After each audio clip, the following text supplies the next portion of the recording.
Hello student, I am Tamanna from Vishwas Navsharda Public School Huna. Welcome in day 2 of class 8 chapter number 7 conservation of plant and animal कि plant और animal को किस तरह से हम conserve करेंगे। ये चैप्टर हमने लास्ट वीडियो में स्टार्ट किया था और कुछ हमने डिस्कस किए थे लाइक स्पीशीज, इकोसिस्टम। आज हम डिस्कस करेंगे हैबिटेट कि हैबिटेट क्या है। दो डेफिनेशन इकोसिस्टम की और स्पीशीज हमने लास्ट वीडियो में डिस्कस कर ली थी। टुडे वी विल डिस्कस कि व्हाट इज हैबिटेट। हैबिटेट क्या है? किसी भी प्लांट और एनिमल के रहने का नेचुरल एनवायरनमेंट, जहाँ पे वो लाइव करेगा और रिप्रोड्यूस करेगा, उस प्लेस को हम क्या बोलते हैं? हैबिटेट। मीन्स किसी प्लांट और एनिमल के रहने का नेचुरल एनवायरनमेंट। नेक्स्ट टॉपिक जो हमने स्टडी करना है, importance of biodiversity.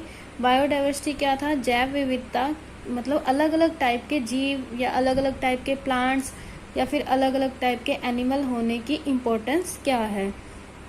Biodiversity includes a huge variety of plants and animals that live in a natural habitat and depend upon one another. Biodiversity में क्या है? एक बड़ी वैरायटी है प्लांट और एनिमल्स की, जहाँ पर जो प्लांट हैं और एनिमल हैं वो अपने नेचुरल हैबिटेट में रहते हैं और एक दूसरे पे डिपेंड करते हैं।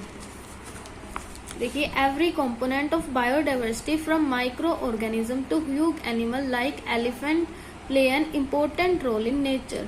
जो एवरी कंपोनेंट है बायोडाइवर्सिटी का, मीन्स जैव विविधता में अलग अलग कंपोनेंट, चाहे वो प्लांट हो या फिर एनिमल हो, मीन्स माइक्रो ऑर्गेनिज्म से लेकर बड़े बड़े एनिमल तक, जैसे एलिफेंट, वो क्या करते हैं? नेचर में इम्पोर्टेंट रोल प्ले करते हैं, मीन्स नेचर को मेंटेन रखने में। In other words, biodiversity maintain the environment around us. Means biodiversity क्या करेगी? एनवायरनमेंट को मेंटेन रखेगी हमारे चारों ओर। We are also economical dependent upon biodiversity.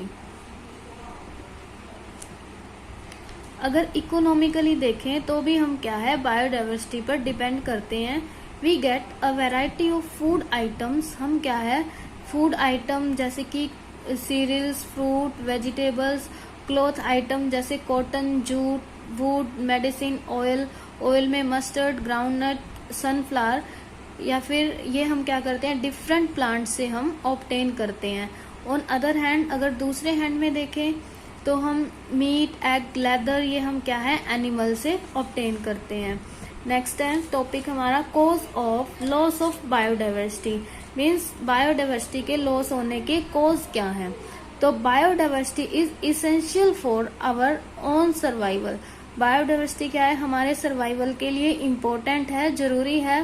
Let us study the cause that threaten the existence of many plant and animal species. अब हम ये कॉज स्टडी करेंगे जिसकी वजह से बहुत सारे प्लांट और एनिमल की स्पीशीज क्या है? एग्जिस्ट करती हैं। जिसमें से मेजर कॉज क्या है? फर्स्ट क्या है? Deforestation. The clearing of forest over a wide area is called deforestation. Means forest को क्लियर करना वाइड एरिया में, उसे हम क्या बोलेंगे? Deforestation. Deforestation take place due to following reason. Deforestation क्या है? अलग अलग रीजन से होता है। फर्स्ट है to build houses, factories, roads and dams for day by day increasing human population. Means human population increase हो रही है, जिसकी वजह से घर बनाने के लिए, फैक्ट्री बनाने के लिए, रोड बनाने के लिए और डैम बनाने के लिए हम लोग क्या कर रहे हैं? डिफोरेस्टेशन कर रहे हैं, मीन्स फॉरेस्ट को खत्म कर रहे हैं। नेक्स्ट है वुड को ऑब्टेन करने के लिए, फ्यूचर बनाने के लिए, जैसे वुड का हम फ्यूल के रूप में भी यूज करते हैं, फर्नीचर बनाने के लिए भी वुड का यूज कर रहे हैं। इसके लिए हम क्या कर रहे हैं?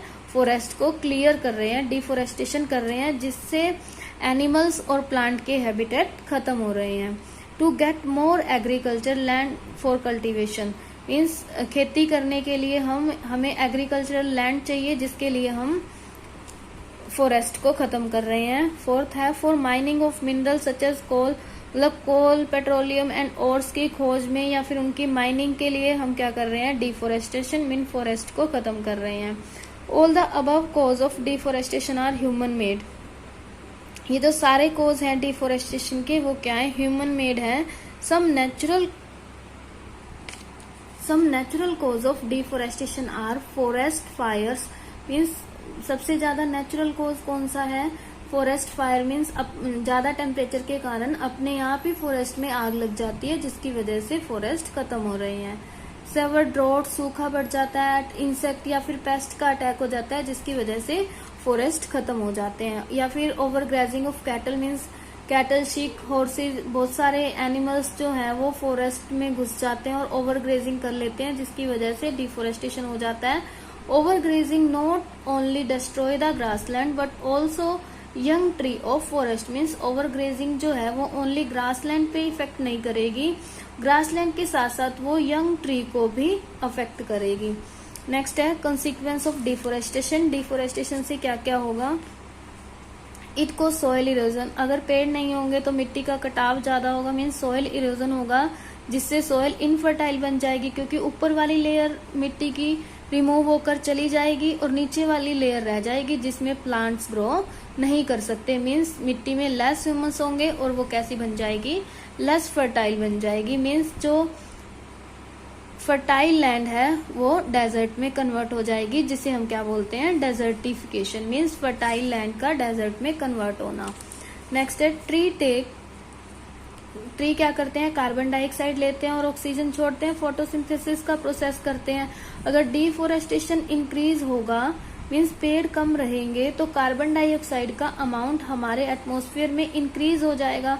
तो कार्बन डाइऑक्साइड क्या करती है? सन से आने वाली लाइट को में से मोर हीट को अपने अंदर ट्रैप कर लेती है, मीन्स हमारे चारों ओर का एनवायरनमेंट जो है वो गर्म हो जाएगा, जिसकी वजह से ग्लोबल वार्मिंग और ग्रीन हाउस इफेक्ट बढ़ने लगेंगे। Means increase in the concentration of carbon dioxide may lead to an increase in global warming या फिर global temperature which is called global warming। global warming से क्या होगा? वाटर साइकिल भी disturb हो जाएगा, रेनफॉल रिड्यूस हो जाएगा, रेनफॉल रिड्यूस होगा तो सूखा पड़ जाएगा, and cause melting of glacier, अगर सूखा पड़ गया तो या फिर टेम्परेचर ज्यादा हो गया तो ग्लेशियर जो है वो मेल्ट हो जाएंगे। नेक्स्ट पॉइंट है it decrease the water holding capacity of the soil, means इससे क्या होगा? वो सोइल की वाटर होल्डिंग कैपेसिटी डिक्रीज हो जाएगी एंड कॉज फ्लड, और बाढ़ आ जाएगी। It also lower the underground water level, इससे क्या होगा? अंडरग्राउंड वाटर लेवल कम हो जाएगा।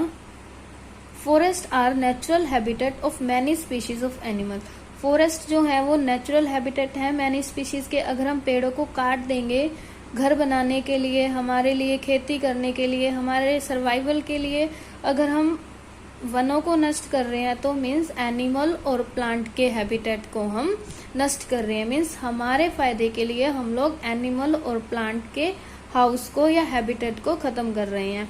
For example giant panda, it survive only on bamboo shoots, जो जायंट पैंडा है वो ओनली बैम्बू शूट में ही सर्वाइव कर सकता है। In the past few decades more than half of bamboo forest, means half से भी ज्यादा bamboo forest that are the natural habitat of panda, means bamboo forest जो पैंडा के नेचुरल हैबिटेट हैं, have been cleared for farming, मतलब farming के लिए उन्हें क्लियर कर लिया गया। And in the name of development, means उसे डेवलपमेंट का नेम दिया गया। इसका रिजल्ट क्या हुआ? पॉपुलेशन ऑफ जायंट पैंडा, मतलब जायंट पैंडा की पॉपुलेशन डिक्रीज हो गई हमारे नेचुरल एनवायरनमेंट में। तो नेक्स्ट पॉइंट है the other property of the soil like nutrient content and texture also change, means जो मिट्टी की प्रॉपर्टी थी वो क्या हो गई? उसका टेक्सचर या फिर कंटेंट वो सब चेंज हो गया डिफोरेस्टेशन की वजह से। नेक्स्ट है illegal hunting, means illegal hunting करने से भी बायोडाइवर्सिटी का लॉस हो रहा है। देखिए tiger, elephant, leopards, rhinoceroses, whales, seals, मतलब ये सब कैसे हैं? ऐसे एनिमल हैं are under constant threat because they are hunted for their skin, मतलब कि इन्हें मार दिया जाता है किसके लिए? स्किन के लिए, फर के लिए, tusk, close and other body part के लिए, इन सभी का शिकार कर दिया जाता है। हालांकि जो हंटिंग है एनिमल्स की वो क्या है? इलीगल है। The illegal hunting of wild animal for commercial use is called poaching, means commercial use के लिए हंटिंग करना वाइल्ड एनिमल की, उसे हम क्या बोलते हैं? Poaching. In Indian forest and dodo, a unique bird found in Mauritius have become extinct due to excessive hunting. मतलब कि एक्सेसिव हंटिंग की वजह से ये जो बर्ड है इसका लॉस हो गया है। देखिए ये है डोडो, ये भी एक्सटिंक्ट हो चुके हैं इंडिया में। नेक्स्ट है pollution. Pollution of soil, air and water adversely affect many plant and animals. Pesticide and other harmful chemical accumulating in water bodies kill fishes and other aquatic animals. Means जो pollution है soil का, air का या water का, वो क्या करता है प्लांट पे और एनिमल पे अफेक्ट करता है। जो पेस्टिसाइड हैं या फिर दूसरे केमिकल्स हैं वाटर बॉडीज में, वो क्या कर देते हैं फिशेज को किल कर देंगे, या फिर दूसरे जो एक्वेटिक एनिमल्स हैं उन्हें नष्ट कर देंगे। मीन्स मैरिन ऑर्गेनिज्म, मीन्स पानी में रहने वाले जो भी ऑर्गेनिज्म है सभी को नष्ट कर देंगे केमिकल्स। देखिए फिशेज ये पोल्यूशन से जो किल हो चुकी हैं। नेक्स्ट है natural disaster. Natural disaster such as earthquake, flood, drought, cyclone, tsunamis and hurricanes have also contributed in the reduction of plant and animal species in many areas. Means natural disaster की वजह से भी plant और animal की species में बहुत ज्यादा कमी आ चुकी है। देखो बाढ़ आने की वजह से मतलब क्या हो जाते हैं, बायोडाइवर्सिटी का लॉस हो जाता है। नेक्स्ट है exotic species. Animal and plant that don't belong to a place originally and are introduced from the some other places are called exotic species. Means ऐसे एनिमल और प्लांट जो एक प्लेस, ओरिजिनल प्लेस, मतलब जिनका origin एक place नहीं है, किसी दूसरे प्लेस से भी हो सकते हैं, उसे हम क्या बोलते हैं एक्सोटिक स्पीशीज।